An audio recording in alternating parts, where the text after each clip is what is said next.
first time I realized my family didn't see me the way I wanted to be seen was the moment they slammed the garage door behind me on Christmas Eve. The cold bit through my thin sweater, and the wind howled like it had a personal grudge against me. Inside, my family was laughing, passing around plates of food, decorating the tree, and sharing inside jokes that didn't include me. I could see them through the frosted window, silhouettes of warmth I desperately wanted to be a part of. It wasn't the first time I had felt invisible, but this time it stung more sharply. My younger sister, usually so bubbly, waved at me with a mischievous grin that said, "Don't worry, you'll stay out there long enough to cool off." And my parents, caught up in the holiday frenzy, didn't even glance my way. "You'll catch a cold if you're just standing there." My mom called, as if I were already supposed to be somewhere else, somewhere less important. I rubbed my hands together and hugged my knees, watching the snowflakes swirl against the dim garage light. The cold wasn't just physical, it was the sting of rejection, the chill of being treated like I didn't matter. I had spent years trying to fit into the mold they expected, trying to please, trying to laugh when it wasn't funny, trying to nod when I had something to say, and yet here I was, banished, overlooked, and invisible. Hours passed. The laughter and music inside the house became muffled.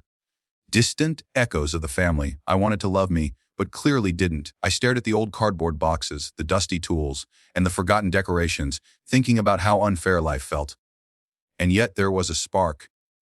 A tiny, stubborn flicker of defiance.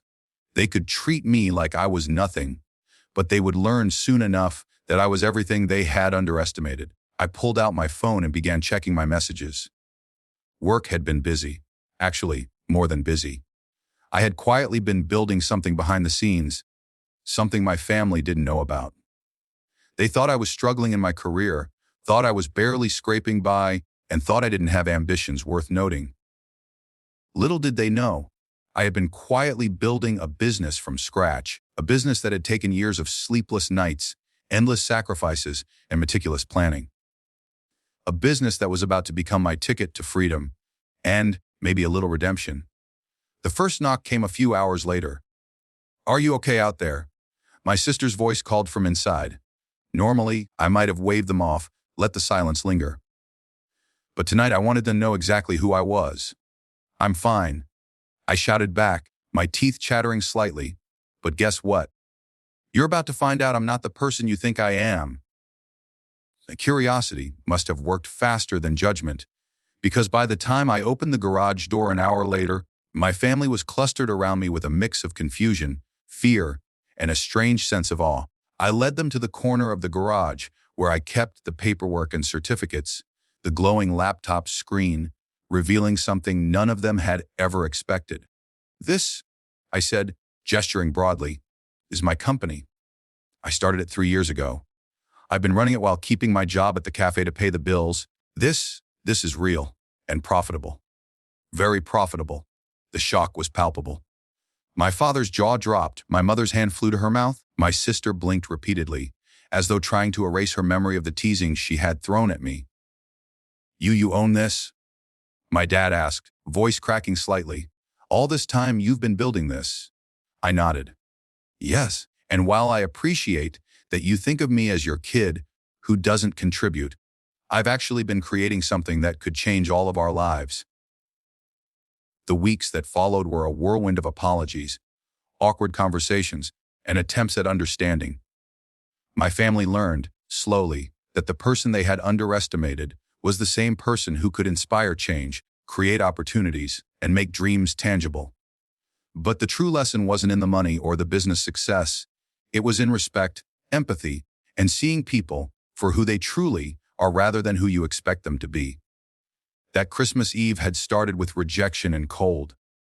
But by the time the fire was roaring in the living room, the tree twinkling with lights, and the plates cleared away, something had shifted. My family didn't just see me differently. They saw each other differently too. They saw that love isn't just about shared laughter in the moment, about acknowledgement, patience, and the courage to let someone grow, even when you don't understand it yet. Years later, I still remember that freezing garage. Not for the cold, not for the loneliness, but for the moment I realized that being underestimated could become my greatest strength. That night taught me that sometimes you have to be your own warmth when the world freezes you out. And if you can survive that, the world, and the people who doubted you, will eventually warm up too. The lesson I want anyone listening to take away is simple. Your value isn't defined by the people who overlook you. It's defined by the work you do, the resilience you show, and the courage to reveal your worth, even when no one expects it. That Christmas Eve, I was banished, cold, and invisible. By the next morning, I was respected, recognized, and most importantly, unstoppable.